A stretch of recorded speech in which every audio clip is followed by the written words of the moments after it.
শুধু যে বেঁচে আছি এজন্যই আলহামদুলিল্লাহ বলা হচ্ছে। শুধু বেঁচে আছে, আর কিছু লাগবে না আপনার, শুধু বেঁচে আছেন যে এজন্যই আলহামদুলিল্লাহ। কারণ অনেকের কাছে বেঁচে থাকাটা স্বপ্ন, বেঁচে থাকাটাই তার শেষ ইচ্ছা। আপনি তো বাড়ি চান, গাড়ি চান, নারী চান, সম্পদ চান, এটা চান, ওটা চান, সব চান। ক্যান্সারে আক্রান্ত রোগী 4th স্টেজে চলে গেছে, হসপিটালে যে ওনারা জিজ্ঞেস করেন, ভাই আপনি কি চান? গাড়ি, বাড়ি, সম্পদ, কি চান ভাই? বলবে, ভাই আমি শুধু বাঁচতে চাই। 4th স্টেজে চলে গেছেন, ক্যান্সারে আক্রান্ত, ও কি চায়? আপনার তো কিছুই নাই, আপনি আর আলহামদুলিল্লাহ বলবেন কেন? বেঁচে যে আছেন এটা তো আপনার মাথায় আসে না, এটাও যে একটা বড় নেয়ামত। এটা বুঝবেন তার সামনে দাঁড়ালে যে বেঁচে থাকার জন্য স্ট্রাগল করে যাচ্ছে, শুধু বাঁচতে চায়। সে বলে, আমি আর কয়টা দিন বাঁচতে চাই। হ্যাঁ প্রিয় ভাইয়েরা, কোনো হিসাব ছাড়া বেঁচে যে আছি এজন্য আলহামদুলিল্লাহ। এজন্য কি সব সময় শুকরগুজার হবেন, আল্লাহ নেয়ামত বাড়িয়ে দিবে। বলবেন আলহামদুলিল্লাহ, বেশ ভালো আছে। এই ডান হাতটা সবাই হৃদয়ের উপরে রাখুন, এভাবে রাখুন, প্রাণ খুলে আল্লাহকে ডাক দিয়ে বলেন, হে আল্লাহ আলহামদুলিল্লাহ, তুমি অনেক ভালো রেখেছ, আমরা অনেক ভালো আছি, আমরা অনেক সুখে আছি। প্রাণ থেকে আওয়াজ করে বলেন শুকুর আলহামদুলিল্লাহ। করা যাবে তো? সবসময় কি বলবেন? শুকুর আলহামদুলিল্লাহ, বেঁচে যে আছি এজন্যই আলহামদুলিল্লাহ। আল্লাহ তাআলা বলেন, লা ইন শাকারতুম লাযীদান্নাকুম ওয়া লা ইন কাফারতুম ইন্না আযাবি লাশাদীদ। যদি আমার নেয়ামতের শুকরিয়া করো আমি আল্লাহ আরো বাড়িয়ে, আর যদি নাশুকরি করো, কমপ্লেইন করো, অভিযোগ এটা নাই ওটা নাই, এই পাই নাই ওই পাই নাই, যা দিছি ওইটাও কেড়ে নেব, আর এমন শাস্তি দেব, ইন্না আযাবি লাশাদীদ, আমার শাস্তি বড় কড়া। আমি সবসময় ধরি না, ধরলে খবরদার। অকৃতজ্ঞ বান্দাদের নেয়ামত আমি কেড়ে নেই, আর যারা শুকরগুজার হয় তাদেরকে আমি বাড়িয়ে দেই। পড়েন সুবহানাল্লাহ। তাহলে 4 নাম্বার হচ্ছে be grateful, you will be happy. আল্লাহ প্রতি কৃতজ্ঞ হন, শুকরগুজার হন, আপনি হ্যাপি হবে। আমরা সুখ খুঁজে পাই না প্রিয় ভাইয়েরা। সুখের চাবিকাঠি সবসময় আমাদের কাছেই ছিল, সুখের চাবিকাঠি আমাদের কাছেই ছিল। আমরা এটা খুঁজে বেড়াই মাঠে, ঘাটে, বনে, বাজারে, অন্যের চাকচিক্যে।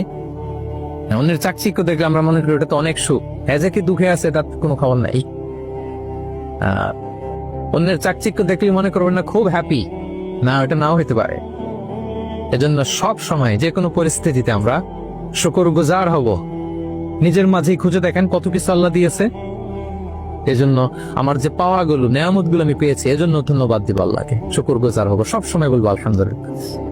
এই ধরনের বান্দাদেরকে আল্লাহ পছন্দ করেন। যারা শুধু কমপ্লেইন করে, পাই নাই পাই নাই, খাই নাই, নাই নাই নাই, এগুলো বলে, এদেরকে আল্লাহ পছন্দ করে না। তাহলে 4 নম্বর পয়েন্টটা বুঝতে পেরেছেন? Be grateful, you'll be happy. কৃতজ্ঞ হন, গ্রেটফুল হন, আপনি হ্যাপি হবেন। 5 নাম্বার ওকে, 5 নাম্বার হচ্ছে অ্যাভয়েডিং কম্পারিজন উইথ আদার্স। অন্যের সাথে তুলনা করবেন না, তুলনা কমিয়ে দেন, ইউ উইল বি হ্যাপি। নিজে কেউ না, অন্য কেউ না, তুলনা করবেন না। অনেকে আমরা তুলনা করি, নিজের স্ত্রীকে আরেক নারীর সাথে, নিজের সন্তানকে আরেক সন্তানের সাথে, নিজের ভাইকে আরেক মানুষের সাথে করে তাকে ছোট করি না, এরকম করবেন না। অনেকে দেখবেন ছেলে মেয়ে একটু ভালো পড়াশোনা করে নাই, বলে যে কি করলি তুই, ওই দেখ পাশের বাড়ির ওই ছেলে A+ পেয়েছে, যা তা পা ধোয়া পানি খা। কমন কথা, ওর কি খা? পা ধোয়া পানি খা। এটার একটা ভালো ব্র্যান্ডিং করা যেতে পারে, মানে A+ পাওয়া ছেলেদের পা ধোয়া পানি, তাই এরকম মিনারেল ওয়াটারের বোতলের মতো বিক্রি করলে ভালো ব্যবসা হবে, কি বলেন? এটা হচ্ছে আমাদের মুরব্বীরা, টিপিক্যাল মা বাবারা এটা বলেন, ভুল করেন, ওনারা বুঝেন না। কখনো কম্পেয়ার করবেন না, এটা করে আপনার ছেলের মনোবল আপনি আগেই ভেঙে দিচ্ছেন, ঠিক কিনা? আপনি দায়ী আপনার ছেলে কিছু না পারার কারণে। আপনি সাহস দেন নিজে, পাশে থাকেন নিজে। A+ যারা পাইছে ওর পা ধোয়া পানি খেতে বলছেন, ওকে, ওই ছেলেকে আল্লাহ A+ পাওয়ার জন্য বানাইছে, আল্লাহ ওকে ওই মেধা দিচ্ছে, কিন্তু আপনার ছেলেরা আবার আল্লাহ তাআলা অন্যদিকে মেধা বাড়ায় দিচ্ছে। সে ওইটা পারবে, ওইটা ওই A+ ওরা জীবনও পারবে না। আপনার ছেলে যেটা পারবে 10টা A+ হোল্ডার ওটা পারবে না, কারণ প্রত্যেককে আল্লাহ আলাদা আলাদা ফিচার দিয়ে, কোয়ালিটি দিয়ে, ইউনিকনেস দিয়ে পয়দা পেয়েছি। কখনো কম্পেয়ারিং করবেন না, আপনি অনন্যই। প্রতিটি মানুষ অনন্য। Everyone in this world is unique. প্রত্যেককে আল্লাহ অনন্য করে বানিয়েছেন। আপনার তুলনা আপনি নিজেই, আপনার তুলনা হয় না, আপনি জানেন না আপনার মধ্যে যে পটেনশিয়াল, যে কারিশমা, এটা আপনি বের করে আনতে পারেন না। ওই যে ওগুলো বলছে পাদুয়া পানি খা, লেখাপড়া করলি না, কিচ্ছু করলি না, কিন্তু আপনি দেখা যাবে অনেক বড় ব্যবসায়ী হবে, আপনি অনেক বড় দানবীর হবে। You'll B a great contributor of the society. এরকম আছে না? হ্যাঁ, এজন্য কম্পেয়ার করবেন না কারোর সাথে, কারোর সাথে কম্পেয়ার করবেন না। ও এ প্লাস পাইছে, ও সফল হয়েছে, ওর চাকচিক্য, ওইটা দেখি হ্যাপি হবেন না। এই চাকচিক্যটাই তার পুরো লাইফ না। মানুষ যেটা শেয়ার করে ফেসবুকে, এটা হচ্ছে রিল। লাইফের কি রিল বুঝেন তো না? সবাই বুঝেন মাশাআল্লাহ। Highlighted reel. আপনি কি মনে করছেন এই যে রিলের মধ্যে যতটুকু দেখছেন এটা পুরোটাই ওর লাইফ?